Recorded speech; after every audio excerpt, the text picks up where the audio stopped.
ஹதீஸில் அனஸ் ரலியல்லாஹு அன்ஹு அறிவிக்கிறார்கள், 7 விடயங்கள் இருக்கின்றன. அந்த விடயங்களுடைய நன்மைகள் மரணித்ததன் பின்னாலும் இந்த அடியானுக்கு கிடைத்துக் கொண்டே இருக்கும். அவனுடைய கபரிலே இருக்கக்கூடிய நேரத்திலும் கூட அவனுக்கு அதனுடைய நன்மைகள் கிடைத்துக் கொண்டிருக்கும். السلام عليكم ورحمة الله وبركاته. إن الحمد لله نحمده ونستعينه ونستغفره ونعوذ بالله من شرور أنفسنا ومن سيئات أعمالنا. من يهده الله فلا مضل له ومن يضلله فلا هادي له. وأشهد أن لا إله إلا الله وحده لا شريك له. وأشهد أن محمدا عبده ورسوله. أما بعد. அன்பிற்கும் மதிப்புக்கும் உரிய அல்லாஹ்வின் நல்லடியார்களே, இஸ்லாமிய சகோதரர்களே, அல்லாஹ் சுப்ஹானஹு தஆலா தனது அடியார்கள் மீது புரிந்த மிக பெரும் அருள் கிருபை என்னவென்று சொன்னால், இந்த மனிதன் இந்த உலகத்திலே வாழும் பொழுதும் அவன் மரணித்ததன் பின்னாலும் அவனுக்கு பயனளிக்கக்கூடிய பல்வேறு விதமான நற்காரியங்களை செய்வதற்குரிய வாய்ப்புகளை வழங்கி இருக்கின்றார். எப்படி உயிருடன் இருக்கும் பொழுது நன்மைகளை கொள்ளையடிக்கக்கூடிய பல்வேறு வழிகளை அல்லாஹ் சுப்ஹானஹு தஆலா இந்த அடியானுக்கு வழங்கி இருக்கின்றானோ, அதே போன்று மரணித்ததன் பின்னாலும் தனக்கு நன்மையை ஏற்படுத்தக்கூடிய, தனக்கு நன்மையை கொண்டு வரக்கூடிய பல்வேறு அம்சங்களை, காரியங்களை, நற்காரியங்களை அல்லாஹ் சுப்ஹானஹு தஆலா நமக்கு திறந்து வைத்திருக்கின்றார். எனவே இந்த உலகத்திலே வாழும் காலமெல்லாம் இந்த உலகம் என்பது கடமைகள் செய்யக்கூடிய ஒரு இடம், பொறுப்புகளை நிறைவேற்ற வேண்டிய ஒரு இடம் என்ற காரணத்தினால் இந்த உலகத்திலே வாழும் பொழுது எந்த அளவுக்கு நாம் அதிகமாக நற்காரியங்களை செய்ய முடியுமோ, அல்லாஹ்வை திருப்திப்படுத்தக்கூடிய காரியங்களில் ஈடுபட முடியுமோ அந்த அளவுக்கு ஈடுபட வேண்டும். ஒரு சிறிய விடயமாக இருந்தாலும் கூட அது ஒரு நல்ல விடயம் என்று சொன்னால் அதனை செய்வதிலே நாம் பின்வாங்க கூடாது. எந்த ஒரு நற்காரியத்தையும் இழிவாக நாம் கருதிவிடக் கூடாது.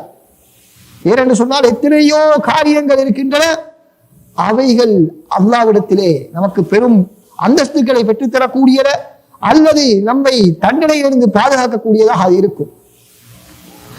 அன்பார்ந்த சகோதரர், இன்றைய தலைப்பு என்னவென்று சொன்னால், நாம் மரணித்ததன் பின்னாலும் நமக்கு நன்மையை கொண்டு வரக்கூடிய சில காரியங்கள் இருக்கின்றன. அந்த காரியங்கள் என்ன என்பதுதான் நமது தலைப்பு. நபி ஸல்லல்லாஹு அலைஹி வஸல்லம் அவர்கள் பல விடயங்களை பல்வேறு சந்தர்ப்பங்களில் குறிப்பிட்டிருக்கிறார்கள். அதிலே ஒரு சந்தர்ப்பத்திலே ரசூல் ஸல்லல்லாஹு அலைஹி வஸல்லம் அவர்கள் மனிதனுடைய அந்தஸ்துக்களை உயர்த்தக்கூடிய, மரணித்ததன் பின்னாலும் அவனுக்கு நன்மைகளை ஈட்டித் தரக்கூடிய பல விடயங்களை குறிப்பிட்டு சொல்லியிருக்கிறார்கள்.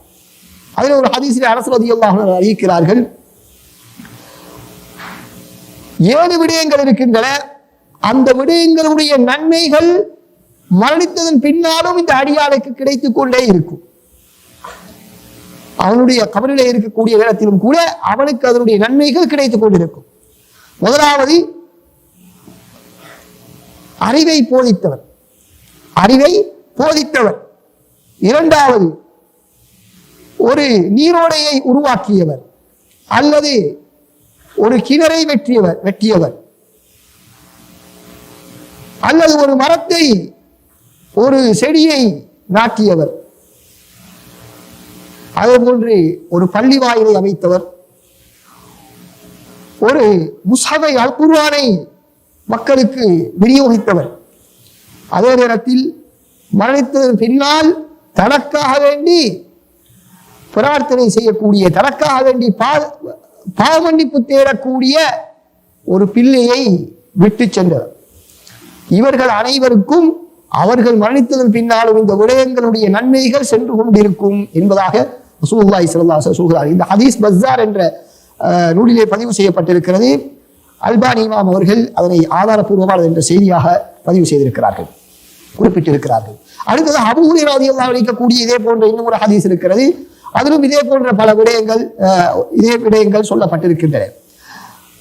அதிலே மேலதிகமாக வழிபோக்கருக்காக வேண்டி நாம் நிர்மாணிக்கக்கூடிய வாசஸ்தலம், அதே போன்று அவனுடைய ஆரோக்கியமான காலத்திலே மனிதன் தனது ஆரோக்கியமான காலத்திலே அல்லாஹ்வுக்காக வேண்டி கொடுத்த தர்மங்கள் என்பதாக அந்த ஹதீஸிலே மேலதிகமாக குறிப்பிடப்பட்டிருக்கிறது. இன்னொரு ஹதீஸிலே நாம் அடிக்கடி செவிமடிக்கக்கூடிய ஹதீஸ் அபூ ஹுரைரா ரலியல்லாஹு அன்ஹு அறிவிக்கிறார்கள். சஹீஹ் முஸ்லிம் என்ற நூலிலே பதிவு செய்யப்பட்டிருக்கிறது. ஒரு அடியார் மரணித்து விட்டால் அவனுடைய அனைத்து காரியங்களும் நின்று விடுகின்றன, 3 விடயங்களை தவிர. முதலாவது நிரந்தரமான தர்மம். அந்த நிரந்தரமான தர்மங்கள் என்னவென்பதைத்தான் மேலே உள்ள ஹதீஸில் எங்களுக்கு ஒவ்வொன்றாக தெளிவுபடுத்தியிருந்தன. அடுத்ததாக பிரயோசனமான கல்வி, பிரயோசனமான மக்களுக்கு பிரயோசனம் கொடுக்கக்கூடிய கல்வி. 3வது தனக்காக பிரார்த்திக்கக்கூடிய பிள்ளை, தனக்காக பிரார்த்திக்கக்கூடிய பிள்ளை என்பதாக ரசூல் ஸல்லல்லாஹு அலைஹி வஸல்லம் குறிப்பிடுகிறார். அப்ப எனவே இந்த ஹதீஸிலே குறிப்பிடப்படக்கூடிய விடயங்கள் எல்லாம் மிகப்பெரிய காரியங்கள் அல்ல, சாதாரணமான பல காரியங்கள் இந்த ஹதீஸிலே குறிப்பிடப்பட்டிருக்கின்றன. அதில் முதலாவது விடயம் மார்க்க அறிவை கற்பதும் கற்றுக் கொடுப்பதும். மார்க்க அறிவை கற்பதும் கற்றுக் கொடுப்பதும். இந்த மார்க்க அறிவு என்பதை நபிமார்களுடைய அனந்தர சொத்தாக இருந்து கொண்டிருக்கிறது. யார் அதனை பெற்றுக் கொள்வார்களோ அவர்கள் பெரும் பாக்கியம் பெற்றவர்கள். அல்லாஹ் சுப்ஹானஹு வ தஆலா குர்ஆனில் என்ன சொல்கிறான்? யர்ஃபஇல்லாஹு அல்லதீன ஆமனூ மின்கும் வல்லதீன ஊதுல் இல்ம தரஜாத். உங்களில் ஈமான் கொண்டவர்களையும் அறிவு கொடுக்கப்பட்டவர்களையும் அல்லாஹ் சுப்ஹானஹு வ தஆலா பல படித்தரங்கள் உயர்த்துகின்றான் என்பதாக அல் குர்ஆனில் அல்லாஹ் தஆலா குறிப்பிடுகிறார். இன்னொரு ஹதீஸில் ரசூலுல்லாஹி ஸல்லல்லாஹு அலைஹி வஸல்லம் சொல்கிறார்கள், மன் யுரிதில்லாஹு பிஹி கைரன் யுஃபக்கிஹு ஃபித்தீன். யாருக்கு அல்லாஹ் தஆலா நலவை நாடி விட்டானோ அவருக்கு அல்லாஹ் தஆலா கொடுக்கக்கூடிய பாக்கியம் என்ன? மார்க்க விளக்கம். அல்லாஹ் தஆலா அவருக்கு மார்க்கத்திலே விளக்கத்தை கொடுப்பார் என்பதாக அந்த ஹதீஸில் குறிப்பிடப்படுகிறது. இந்த ஹதீஸ் புகாரி, முஸ்லிம் போன்ற கிரந்தங்களில் பதிவு செய்யப்பட்டிருக்கின்றன. இந்த அறிஞர்கள், மார்க்க அறிவை கற்ற மார்க்க அறிஞர்கள் என்பவர்கள் அல்லாஹ்வை சரியான முறையில் எவ்வாறு வழிபட வேண்டும், இஸ்லாத்தை அடிப்படை கொள்கைகள் என்ன என்பதை மக்களுக்கு சரியான முறையில் தெளிவுபடுத்தக்கூடியவர்களாக இருக்கின்றார்கள். இருள்களிலிருந்து ஒளியின் பக்கம் மக்களுக்கு வழிகாட்டக்கூடியவர்களாக இருக்கிறார்கள். நேரான பாதையை மக்களுக்கு வழிகாட்டுகிறார்கள். எனவேதான் இமாம் அஹ்மது ரஹ்மத்துல்லாஹி அவர்கள் இந்த அறிஞர்களுடைய சிறப்பை பற்றி சொல்லும் பொழுது சொன்னார்கள், அவர்கள் வழிகட்டவர்களை நேர்வழியின் பக்கம் அழைப்பார்கள். அவர்கள் மூலமாக ஏற்படக்கூடிய நோவினைகளை, பிரச்சனைகளை அவர்கள் தாங்கிக் கொள்வார்கள். அவர்கள் உள்ளம் மரணித்தவர்களை அவர்கள் இந்த அல் குர்ஆனின் மூலமாக அவர்கள் உயிர்ப்பிப்பார்கள். அல்லாஹ்வுடைய பிரகாசத்தினுடைய உதவியின் மூலமாக அவர்கள் குருடர்களாக இருக்கக்கூடியவர்களுக்கு பார்வையை கொடுப்பார்கள், தெளிவை ஏற்படுத்துவார்கள். மார்க்க அறிவு இல்லாதவர்களுக்கு மார்க்க தெளிவை கொடுப்பார்கள். இப்லீஸின் மூலமாக கொலை செய்யப்பட்டு வழிகேட்டிலே இருக்கக்கூடியவர்களுக்கு அவர்கள் உயிர் பிச்சை அளிப்பார்கள். அதே போல வழிகட்டு திரிபவர்களுக்கு அவர்கள் நேர்வழியை அவர்கள் கொடுப்பார்கள். அவர்கள் மூலமாக ஏற்படக்கூடிய உலகத்தில் ஏற்படக்கூடிய நல்ல விளைவுகள் இவ்வளவு அழகானது என்பதாக இமாம் அஹ்மது ரஹ்மத்துல்லாஹி அவர்கள் குறிப்பிடுகிறார்கள். எனவே அன்பார்ந்த சகோதரர்களே, இது மார்க்க அறிவை நாம் கற்றுக் கொடுப்பதன் மூலமாக நமக்கு மரணித்ததற்கு பின்னால் அதன் மூலமாக ஏற்படக்கூடிய நன்மைகளை நமக்கு எடுத்து காட்டுகிறது. அடுத்ததாக அன்பார்ந்த சகோதரர்களே, 2வது முக்கியமான அமல் தான் மக்களுக்காக வேண்டி நீர் வழங்குவது. மக்களுக்கு தேவையுள்ளவர்களுக்கு நீர் வழங்குவது, தாகித்தவர்களுக்கு நீர் வழங்குவது. சஅத் இப்னு உபாதா ரலியல்லாஹு அன்ஹு சொல்கிறார்கள், நான் நபி ஸல்லல்லாஹு அலைஹி வஸல்லம் கேட்டேன், யா ரசூலல்லாஹ், சதகாக்களிலே மிகச் சிறந்த சதகா என்ன யா ரசூலல்லாஹ் என்று கேட்டபோது ரசூலுல்லாஹ் சொன்னார்கள், சகியுல் மா, நீர் வழங்குவது, மக்களுக்கு நீர் புகட்டுவது என்பதாக சொன்னார்கள். இந்த ஹதீஸ் நசாயி என்ற நூலிலே பதிவு செய்யப்பட்டிருக்கிறது. இமாம் அல்பானி ரஹ்மத்துல்லாஹி அவர்கள் ஆதாரபூர்வமானது என்பதாக சொல்லியிருக்கிறார்கள். எனவே மேலே சொன்ன ஹதீஸில் இடம்பெற்றிருக்கக்கூடிய அந்த நீரோடைகளை ஏற்படுத்துவது, மக்களுக்கு நீர் வழங்குவது, மக்களுக்கு மாத்திரமல்ல, உயிருள்ள எந்த ஒரு பிராணியாக இருந்தாலும், பறவைகள், மிருகங்கள், யாராக இருந்தாலும், எதுவாக இருந்தாலும் அவைகளுக்கு நீர் வழங்குவது மிக பெரும் நன்மையான காரியம். ஒரு பயிருக்கு நாம் நீர் பாய்ச்சுகிறோம் என்று சொன்னால் அதுவும் ஒரு நன்மையான காரியம் என்பதை நாம் மறந்துவிடக்கூடாது. இதுதான் அபூ ஹுரைரா ரலியல்லாஹு அன்ஹு அறிவிக்கிறார்கள், ரசூலுல்லாஹி ஸல்லல்லாஹு அலைஹி வஸல்லம் சொன்னதாக, ஒரு மனிதன் பாதையிலே சென்று கொண்டிருந்தான், அவனுக்கு மிகவும் கடுமையான தாகம் ஏற்பட்டது.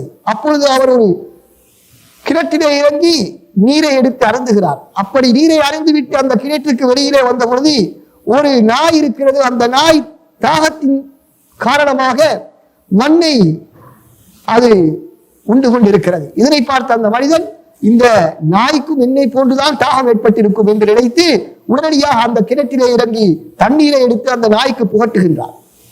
அந்த நாய்க்கு புகட்டுகின்றார்.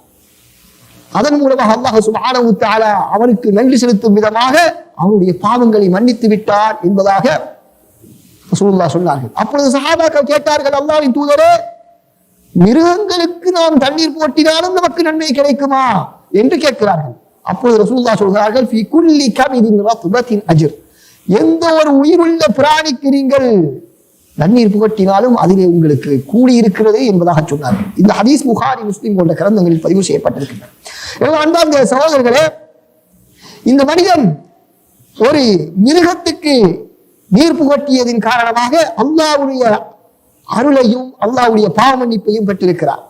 அப்போ ஒரு மிருகத்துக்கு நீர் புகட்டினால் இவ்வளவு பெரும் நன்மையை அல்லாஹ் தஆலா கொடுக்கிறார் என்று சொன்னால், மனிதனுக்கு நாம் நீர் புகட்டினால் அவர்களுடைய நீர் பிரச்சனையை தீர்த்து வைத்தால் அல்லாஹ் சுப்ஹானஹு வ தஆலா எவ்வளவு பெரும் நன்மைகளை நமக்கு தருவான் என்பதை நாம் புரிந்து கொள்ள முடியும். அடுத்ததாக அன்பார்ந்த சகோதரர்களே, மனிதன் மரணித்ததன் பின்னால் அவனுக்கு பயனளிக்கக்கூடிய சதகத்துல் ஜாரியாவான நல்லவர்களில் உள்ள ஒன்றுதான் மக்களுக்கு நிலை தரக்கூடிய பழங்களை தரக்கூடிய மரங்களை நாட்டுவது.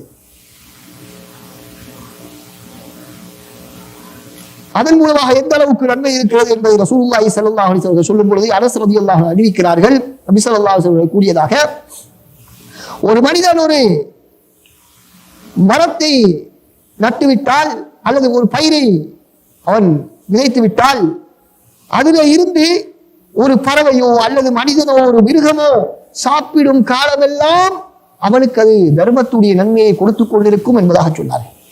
இது புகாரி, முஸ்லிம் போன்ற கிரந்தங்களில் பதிவு செய்யப்பட்டிருக்கிறது இந்த ஹதீஸ். அடுத்ததாக அந்த சகோதரனுடைய நன்மைக்குரிய ஒரு காரியம்தான், நிரந்தர தர்மமாக கணிக்கப்படக்கூடிய ஒரு காரியம்தான் பள்ளி வாயில்களை நிர்மாணிப்பது அல்லது பள்ளி வாயில்கள் நிர்மாணிப்பதற்காக வேண்டி நமது பங்களிப்புகளை நாம் வழங்குவது.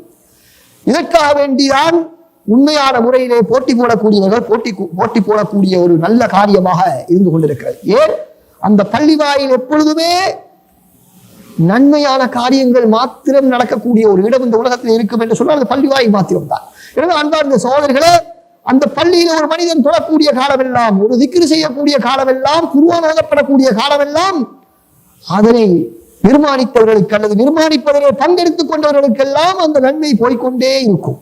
எனவே தொடர்ந்து நன்மைகள் வரக்கூடிய அவர் மனிதனுடைய அந்தஸ்தை உயர்த்தக்கூடிய ஒரு நல்லமை தான் இந்த பள்ளி நிர்மாணத்திலே நாம் பங்கு பெற்றுவது. அதே நேரத்தில் ரசூலுல்லாஹி ஸல்லல்லாஹு அலைஹி வஸல்லம் சொன்னார்கள், உஸ்மான் ரலியல்லாஹு அறிவிக்கிறார்கள், யார் அல்லாஹ்வுடைய திருப்பொருத்தத்தை நாடி அல்லாஹ்வுக்காக ஒரு பள்ளி வாயிலை நிர்மாணிப்பார், அல்லாஹ் தஆலா சூனத்திலே அவனுக்கு ஒரு மாளிகையை நிர்மாணிப்பார் என்பதாக. இன்னொரு ஹதீஸிலே அதே போன்ற எப்படி ஒரு பள்ளி வாயிலை நாம் அமைக்கிறோமோ அதே போன்ற ஒரு மாளிகை அல்லாஹ் சுப்ஹானஹு வ தஆலா அவனுக்கு சூனத்திலே வழங்குவான் என்பதாக சொன்னார்கள். இது புகாரி, முஸ்லிம் போன்ற கிரந்தங்களில் பதிவு செய்யப்பட்டிருக்கிறது. எனவே அன்பார்ந்த சகோதரர்களே, அதே போன்று பள்ளி வாயில் மாத்திரமல்ல, ஏழைகளுக்கு உதவக்கூடிய எந்த விதமான நிர்மாண பணிகளாக இருந்தாலும், கட்டிடங்களாக இருந்தாலும், வாசஸ்தலங்களாக இருந்தாலும் அதனுடைய நன்மைகள் இந்த மனிதனுக்கு அவனுடைய அவன் வாழக்கூடிய நேரத்திலும் அவன் மரணித்ததன் பின்னாலும் அவனுக்கு சென்று கொண்டே இருக்கும். அனாதை இல்லங்கள், வழிபோக்கர்களுக்கான பிரயாணிகளுக்கான உதவி செய்யக்கூடிய இடங்கள், அதே போல வக்ஃப் கட்டிடங்கள் என்று சொன்னால் அந்த கட்டிடங்களுடைய அடிப்படை அப்படியே இருக்கும், அதனுடைய வருமானங்கள் நல்ல காரியங்களுக்காக செலவழிக்கப்படும். இது கட்டாயம் ஒவ்வொரு மனிதனும் பங்கு பெற்றக்கூடிய ஒரு நல்ல காரியம் தான் இந்த வக்ஃப் என்று சொல்லக்கூடிய இந்த அமல். இவைகளிலே நாம் பங்கு பெற்றுவதற்கு மறந்துவிடக்கூடாது. அதே போல அன்பார்ந்த சகோதரர்களே, நன்மையை நமக்கு அள்ளித்தரக்கூடிய ஒரு காரியம் நிரந்தரமான தர்மங்களில் உள்ள ஒன்றுதான் மக்கள் அல் குர்ஆனை ஓத வேண்டும் என்பதற்காக குர்ஆன் பிரதிகளை மக்களுக்கு நாம் வாங்கி அன்பளிப்பு செய்வது. பள்ளி வாயிலுக்கு நாம் அன்பளிப்பு செய்யலாம். அதன் மூலமாக அந்த பள்ளி வாயிலை வந்து யாரெல்லாம் அந்த குர்ஆனை எடுத்து ஓதுகிறார்களோ அந்த ஓதக்கூடிய ஒவ்வொரு எழுத்துக்கும் பல நன்மைகள் நமக்கு வந்து கொண்டே இருக்கும்.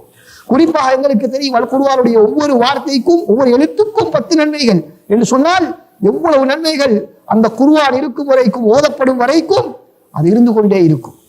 அன்பார்ந்த சகோதரர்களே, இன்று பலர் தனது வீட்டிலே யாராவது மரணித்து விட்டால் அவர்களுக்காக என்ன செய்யலாம் என்பதாக சிந்தித்துக் கொண்டிருப்பார்கள். அவர்களுக்கு மிக இலகுவான ஒரு வழிதான் இந்த அல் குர்ஆன்களை எடுத்து மதரசாக்களிலே ஹிஃப்ஸ் செய்யக்கூடிய மாணவர்களுக்காக வேண்டி நாம் ஹிஃப்ஸ் செய்யக்கூடிய மாணவர்கள் ஒவ்வொரு வருடமும் மதரசாக்களிலே இணைகின்றார்கள். மதரசாக்களிலே ஹிஃப்ஸ் செய்வதற்காக இணைகிறார்கள். ஜனவரி மாதத்திலே இணைவார்கள். இந்த நேரத்திலே நாம் ஒவ்வொரு மதரசாவை நாம் தெரிவு செய்து இந்த மதரசாவில், உங்களுடைய மதரசாவில் இந்த வருடம் சேரக்கூடிய மாணவர்களுக்குரிய அல் குர்ஆன் பிரதிகளை நான் வாங்கி தருவோம் என்று சொன்னால், கிட்டத்தட்ட ஒரு 10 மாணவர்கள் அங்கு சேர்ந்தார் என்று சொன்னால் அவர்களுக்கான பிரதிகளை நான் வாங்கி கொடுத்தால் பெரும் ஒரு சில ரியால்கள் தான் செல்ல போகின்றன. அதன் மூலமாக வரக்கூடிய நன்மைகள் நம்மால் கற்பனை கூட செய்ய முடியாது.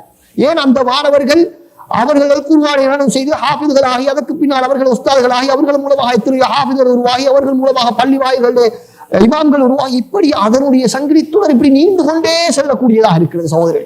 எனவே ஆனால் நாம் அவற்றையெல்லாம் கண்டும் காணாததாக சென்று விடுகிறோம். எனவே அன்பார்ந்த சகோதரர், இந்த நல்ல காரியத்திலே நாம் பங்கு கொள்வதற்கு மறந்துவிடக்கூடாது. மரணித்ததன் பின்னால் நாம் நன்மையின் பக்கம் மிக அதிகமாக தேவையுடையவர்களாக இருக்கிறோம் என்பதை நாம் மறந்துவிடக்கூடாது. அடுத்ததாக அன்பார்ந்த சகோதரர்களே, நாம் இந்த சதகாக்களை செய்யக்கூடிய நேரத்திலே நமக்கு வசதி வாய்ப்புகள் இருக்கக்கூடிய நேரத்தில் அல்லது நாம் ஆரோக்கியமாக இருக்கக்கூடிய நேரத்திலே நாம் இவைகளை செய்ய வேண்டும். நாம் மரணித்தது பின்னால் நமது பிள்ளைகள் நமக்காக சதக்கா செய்வார்கள், அது செய்வார்கள், இது செய்வார்கள் என்றெல்லாம் நாம் கற்பனை கோட்டை கட்ட முடியாது. நாம் மரணித்த பின்னால் என்ன நடக்கும் என்று யாராலும் சொல்ல முடியாது. எனவே நாம் உயிருடன் இருக்கும் பொழுதே நமது மறுமையுடைய வாழ்க்கையை நாம் சிறப்பாக ஆக்குவதற்காக வேண்டி நாம் முயற்சிகளை செய்வதிலே உள்ள ஒரு விடயம்தான், நாம் உயிருடன் இருக்கும் பொழுது, ஆரோக்கியமாக இருக்கும் பொழுது அல்லாஹ்வுடைய பாதையிலே சதகாக்களை செய்ய வேண்டும். அப்படி நாம் ஆரோக்கியமாக இருக்கக்கூடிய நேரத்திலே செய்யக்கூடிய சதகாக்களுக்குத்தான் அல்லாஹ்விடத்திலே மிக அதிகமான கூலிகள் இருக்கின்றன. மரணிக்கக்கூடிய நேரத்திலே செய்யக்கூடிய சதகாவை பற்றி சொல்லக்கூடிய நேரத்தில் ஹதீஸிலே எப்படி சொல்லப்படுகிறது, அபூ ஹுரைரா ரலியல்லாஹு அறிவிக்கிறார்கள், ஒரு மனிதர் ரசூலுல்லாஹ்விடத்திலே வந்து, யா ரசூலல்லாஹ், சதகாக்களிலே மிகச் சிறந்த அதிகமான நன்மையை பெற்றுத் தரக்கூடிய சதகா எது என்று கேட்ட பொழுது ரசூலுல்லாஹ் சொன்னார்கள், நீங்கள் ஆரோக்கியத்துடனும் உங்களுக்கு பண தேவை இருக்கிறதே என்ற சந்தர்ப்பத்திலும் உங்களுக்கு ஏழ்மை வந்து விடுமோ, நாம் வசதி வாய்ப்புடன் இருக்க வேண்டும் என்ற ஆசை உங்களுக்கு இருக்கக்கூடிய நேரத்திலே நீங்கள் செய்யக்கூடிய சதகா தான் மிக பெரும் நன்மைக்குரிய சதகா. நீங்கள் உங்களுடைய உயிர் தொண்டை குழியை அடைந்து விடும் வரைக்கும் நீங்கள் சதகாக்களை நீங்கள் தாமதிக்க வேண்டாம். அப்படி தொண்டை குழியை உயிர் அடைந்து விட்டால், உயிர் போகக்கூடிய சந்தர்ப்பத்திலே இந்த பள்ளி வாயிலுக்கு இவ்வளவு கொடுங்கள், இன்னாருக்கு இவ்வளவு கொடுங்கள் என்று நீங்கள் சொல்லக்கூடிய அந்த சதகாவை விட நீங்கள் ஆரோக்கியமாக இருக்கக்கூடிய நேரத்திலே, உங்களுக்கு பணம் தேவை என்று இருக்கக்கூடிய நேரத்திலே நீங்கள் கொடுக்கக்கூடிய சதகாதான் அல்லாஹ்விடத்திலே மிகவும் நன்மைக்குரிய காரியம் என்பதாக ரசூலுல்லாஹி ஸல்லல்லாஹு அலைஹி வஸல்லம் சொன்னார்கள். புகாரி, முஸ்லிமில் இந்த ஹதீஸ் பதிவு செய்யப்பட்டிருக்கிறது. அடுத்ததாக அன்பார்ந்த சகோதரர்களே,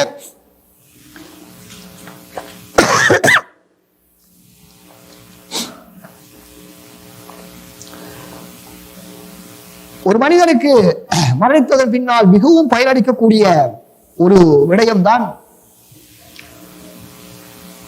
சாலிஹான நல்லடியார்களான பிள்ளைகள், சந்ததிகள். நல்லடியார்களான சந்ததிகள், அந்த பிள்ளைகள் உயிருடன் இருக்கும் பொழுதும் நல்லடியார்களாக இருந்தால் நமது பிள்ளைகள் நம்மை பாவமான காரியங்களை செய்யுமாறு நம்மை வற்புறுத்த மாட்டார்கள்.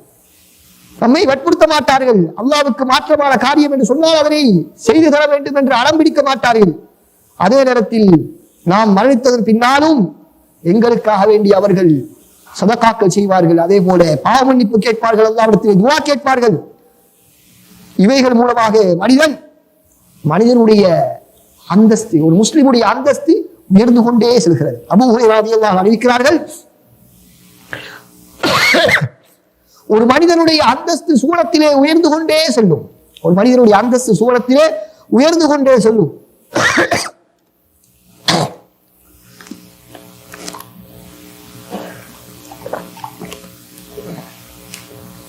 அப்பொழுது அந்த மனிதன் அல்லாஹ்வை பார்த்து கேட்பான், யா அல்லாஹ், இது எங்கிருந்து இந்த பதவிகள் எல்லாம் எனக்கு கிடைக்கின்றன, சூரத்தில் இந்த பதவிகள் எல்லாம் எனக்கு எங்கிருந்து கிடைக்கின்றன என்று கேட்கக்கூடிய நேரத்திலே அவருக்கு சொல்லப்படும், உனது பிள்ளையினுடைய பாவ மன்னிப்பின் மூலமாக உனது அந்தஸ்து உயர்த்தப்பட்டுக் கொண்டே செல்கிறது என்பதாக அவருக்கு சொல்லப்படும் என்பதாக ரசூலுல்லாஹி ஸல்லல்லாஹு அலைஹி வஸல்லம் சொன்னார்கள்.